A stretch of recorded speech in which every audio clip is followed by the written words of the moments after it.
Hi, can you introduce yourself? My name is Gina Hines.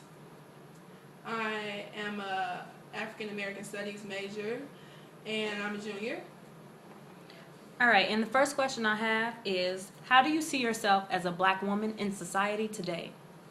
As a black woman in society today, I see myself as upcoming, and I feel that I have a good upbringing. Um, and I also feel like I'm a aspiring good role model for people in the black community and other communities. Um, as a woman, I am a first generation college student, and that has plays a big role in my life and in my academic life. And I just want to be a role model to others. All right, thank you. And as far as your relationship with women, what type of relationships do you have with your female friends? With my female friends, I've been very blessed to be surrounded by positive people and positive friends. And if I didn't feel that they were positive, they were eliminated. But the friends I have now, I feel very comfortable to talk to them and laugh, and we talk about like important issues. Like we don't talk about people, drama. We mostly talk about issues in society or about academics, about movies and stuff. And I feel like that's those are the type of people I want to surround myself with. All right, and what type of relationship do you have with your mother? With my mother, she died when I was 3. Before that, well, I'm an only child, so I remember having a good relationship with her for 3 years. It was fun. What's your favorite memory? My one of my favorite memories is when we were sitting out on the porch eating M&Ms, and I mean, it's not really something that another person would probably find important or memorable, but for me it was because I just remember doing little things with her in my life, like eating M&Ms on the porch. All right, what about other mothers who play a motherly role in your life?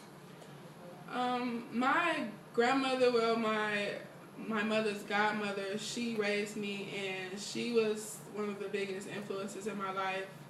As a She was just a really strong woman, and but she also reminded me things about my mother and how she thought and how she grew up, and it had an influence on my life as well. And she's really a nice and giving person, and that had an influence on me as well. And she likes to help people out, and she's just a really big influence because she was just there, and she didn't have to be, but she was, and I really appreciated her for that, especially now. All right, now what do you have any sisters and what is your relationships with your sisters? I do not have any sisters. I wanted a sister when I was younger, but I kind of had the experience of having someone who was kind of like a sister, and I would say the closest person to being a sister to me is my cousin Anita. She's my cousin, but she's mostly like a sister and a best friend to me, and that's a good experience. I feel like I could talk to her about anything in the world. All right, thank you. Okay, what about your relationships with men? What type of relationships do you have now or in the past with boyfriends? Um, with the boyfriends, well, I would say it started at 16. Um, we went to different schools, and that's basically important. We didn't see each other a lot, and it was really at that time I would see it as young and innocent now, but at that time I just felt like it was a big, like, oh my god, it was a big thing. Um, but I learned a lot from it. Like, what I would say I learned from that relationship is to trust in my instincts.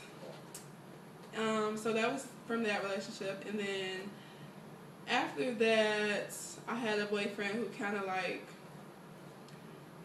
it was kind of on, it was more on and off, and at that point in my life, I was just, it was really more of confusion because he was kind of one of those people who didn't like to tell you, well, liked to tell you how they felt, but then acted a certain way. Like, it was just a confusing time in my life, and I had to figure that out for myself. Then my most recent boyfriend, I would say that was the biggest one and the most important and influential, because it was one of those type of things that you see in movies, like what starts out passion and love, and then out of nowhere it just turns. And from that I learned that there truly is a thin line between love and hate, and that things can go bad so fast, and that you shouldn't always jump right into things and just be like, this is it, or this is perfect, or this person is perfect. And from that, I learned a lot about myself too. Like, I learned there's a lot of things about me that I need to work on, and as of today and for later on, I kind of just want to work on myself. For now, work on my school and find out what's best for me. Do you regret any relationships? No, I don't regret any relationships because I try to learn something from every relationship. So yeah, I don't have any regrets on my relationships. All right. Now, what about your relationships with men in a certain sense of like father or fatherhood? A father, it's kind of like a blur to me because I don't remember meeting my father, and he is not in my life. But if I had to say who my father figure was, I would say it would be my uncle. He was kind of the person who, like, he's the only man that I really saw. Like, he's married, and he's the only married man that I know. And it's just, he's a big influence in my life as well, because he's always like the person who talks to me about my grades and about boys recently. But I mean, that was awkward at first, but I really appreciated it because it did feel like he was a father figure to me. But then he also has his own family, and then when I go over there, honestly, it's kind of like his kids call him daddy. It's just like I wish I had someone to call. I wish I could call him my father instead of my uncle. But I always try not to let it bother me, and it only bothered me when I was little. Like, I remember it was one Christmas, and I said I didn't want anything. All I wanted was to meet my father.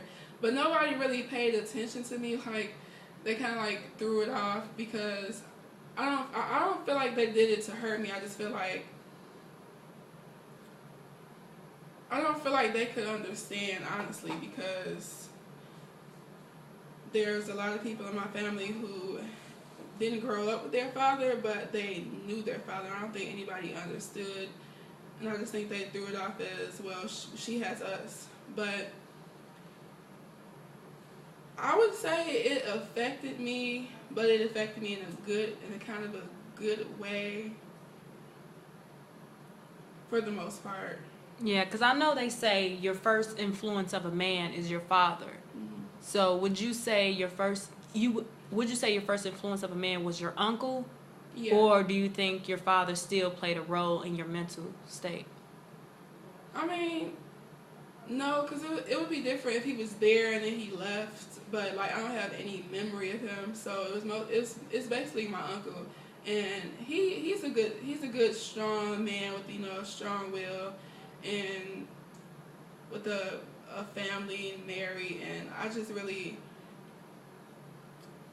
like I look at him and that's what I see. Like that's what a man is supposed to be. Like he doesn't yell at his kids too much. He doesn't yell at or disrespect his wife. And so far, those are sort of the things I look for in a man, and that's what I look for in like when I think about marriage. Like that's the thing I look about my uncle and his wife.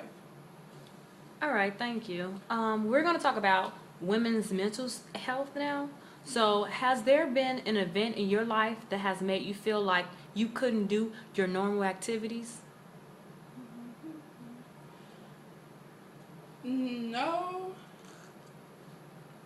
not normal activities. Like I've never had any barriers like that in my mental health. But honestly, for a while, like when I first got in high school, I went through some issues with like my mother and my father because that's the only really basic effect that it has because it's kind of like where did you come from, and I struggled with that when I got in high school because it was just like it's just like you're more open to the world, and it was just freshman year. It was a little rough, but I wouldn't say it stopped me from doing normal things. Okay. Like I just kind of brushed it off until I got home, basically. All right. Has there been an event in your life that has made you feel down, tired, or stressed? That you're willing to share?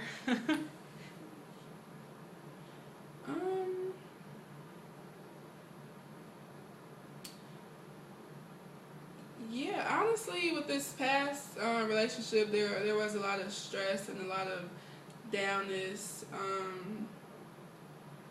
and that's basically why I had to pull myself out of it because it was like it's like you actually tired. Like tired is like an understatement. It's like, well, not an understatement. It's like you're actually tired. Like you know how you can say like I'm tired, like I'm just tired, but like you're actually tired. Like it takes a toll on like your mental and like your body. Like it's just like you're tired. But I wouldn't say I was depressed. I was just tired and stressed too because of all the school stuff, and I'm trying to be like, I figured out I basically don't have time to be stressed and tired because it's already that way with school. Okay. And last question. What words do you think black women use to describe when they feel depressed?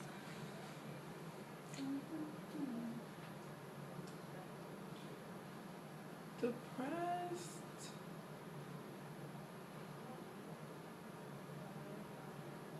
I would say they would say words like, I mean, I guess just sad because you could also be in denial if you're depressed.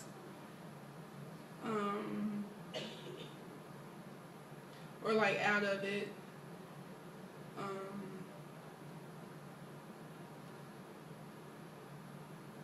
I don't really think they would actually use that word, but I don't really know what words they would use. I just know for me, I just say like, well, I have never been depressed. I don't think. I mean, I guess they say down. Basically, I think they would just say out of it. Like, but I guess lately it'd be depressed. But I mean, I don't. Out of it, sad. Just not the word depressed. Yeah, I don't think they would use the word depressed. Cause I don't think a lot of people realize when they are depressed.